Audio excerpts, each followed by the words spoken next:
நீங்கள் தான் என்கிட்ட பேசணும்னு சொன்னீங்களே. சரி வாங்க நடந்துகிட்டே பேசலாம். நம்ம 2 பேருக்கும் தான் கல்யாணம்னு வீட்டில் பேசிக்கிறாங்க. ஸோ நான் கல்யாணம் பண்ணிக்க போகிறவர்கிட்ட கண்டிப்பாக இந்த முக்கியமான விஷயத்த சொல்லி ஆகணும்னு தான் கூப்பிட்டேன். சொல்லுங்கள். நான் காலேஜ் படிக்கும்போது ஒரு பையனை லவ் பண்ணேன். இப்போ இல்லை இப்போ இல்லை, அது இப்போ பிரேக்கப் ஆயிடுச்சு. சரி, எத்தனை வருஷமா லவ் பண்ணீங்க? 3 years. ஓ, கரெக்டாக காலேஜ் முடிகிற வரைக்கும். என்ன? அது ஒன்றும் இல்லை, ஜஸ்ட் நீங்கள் சொல்லுங்கள். நான் தான் ஃபர்ஸ்ட் ப்ரப்போஸ் பண்ணேன், இல்லைன்னு சொல்லலை. But over restrictions. எதுக்கு எடுத்தாலும் சந்தேகப்படுற மாதிரி தான் பேசுவான். எனக்கு இப்படி ஷால் போடுதாங்க பிடிக்கும், பட் அவன் டபுள் சைடு தான் போடணும்னு சொல்லுவான். ஷால் ஒழுங்கா போடு, இப்படி ட்ரெஸ் பண்ணு, அப்படி ட்ரெஸ் பண்ணாத, தனியா எங்கேயும் போகாத, அதை சாப்பிடு, இதை சாப்பிடாத. நானும் எங்கேயும் போகக்கூடாது, அவனை கூட்டிட்டு போக சொன்னாலும் பயப்படுவான். இவனோட பேசு, அவனோட பேசாத, ஏன் ஃபேஸ்புக் போகக்கூடாதுங்க, அப்படியே போனாலும் ஃபோட்டோ அப்லோட் பண்ணக்கூடாதுங்க, இன்க்ளூடிங் லெகின்ஸ் டிஷர்ட் கூட போடக்கூடாதுங்க. மொத்தத்தில் 3 வருஷமும் சண்டை சண்டை சண்டை தாங்க. அதாங்க பிடிக்கல. இனிமேலாவது என் லைஃப் எனக்கு பிடிச்ச மாதிரியும் எங்கள் அப்பா அம்மாவுக்கு பிடிச்ச மாதிரியும் இருக்கணும்னு நினைக்கிறேங்க. பா, உண்மையிலே சூப்பருங்க. என்கிட்ட, அதாவது உங்கள் லைஃப் பார்ட்னர்கிட்ட இதை பற்றி சொல்லணும்னு நினச்சிது. இதை நீங்கள் என்கிட்ட சொல்லாமல் மறைச்சிருந்துருக்கலாம். பட் லைஃப் ஃபுல்லாக என்கிட்ட மறைச்சிட்டனோ, நான் உண்மையாக இல்லைன்னு நினச்சி ஃபீல் பண்ணிகிட்டே இருந்திருப்பீங்க. அப்படி தானே?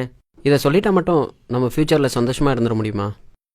இது ஏன் சொல்கிறேன்னா, அவரை விட்டுட்டு வந்த மாதிரி என்னையும் விட்டுட்டு போயிட்டீங்கன்னா, நான் என்ன சொல்ல வரேன்னா, அவர் சொன்ன விஷயங்கள்லாம் நானும் சொன்னால் என்ன செய்வீங்க? அவர் சொன்ன எல்லா விஷயங்களுமே உங்களுக்கு ரெஸ்ட்ரிக்ஷனாக மட்டும் தான் தெரியும். ஏன்னா நீங்கள் ஒரு பொண்ணு. ஒரு பையனை அதுக்கு பின்னாடி எவ்வளோ ரீசன்ஸ் இருக்குன்றது எனக்கு தாங்க தெரியும். ஏன் உங்கள் அம்மா சொன்னதில்ல டபுள் ஷேட் ஷால் போட சொல்லி? நீங்கள் போட்டு போகிற ட்ரெஸ் எல்லாம் பார்த்தா பசங்க எப்படியெல்லாம் பேசுவாங்கன்றது ஒரு பையனா எனக்கு தாங்க தெரியும். நீங்க பாக்குற விதம் தப்பா இருந்தா அதுக்கு நாங்க என்னங்க பண்ண முடியும்? பசங்கனாலே தப்பானவங்க தானே, தப்பா தானே பாக்குறீங்க. பசங்களே தப்பானவங்கன்னா அப்புறம் ஏங்க அவங்கள லவ் பண்ணுறீங்க, ஏங்க கல்யாணம் பண்ணிக்கணும்னு ஆசைப்படுறீங்க? என்ன என்ன சொல்ல வரீங்க இப்போ நீங்க? ஓகே, கோவப்பட விதம் தப்பு தாங்க, இல்லைன்னே சொல்ல. அது பசங்களோட நேச்சர். அப்படி பார்க்க வைக்கிற ட்ரெஸ் கோடிங்க தாங்க தப்புன்னு சொல்கிறேன்.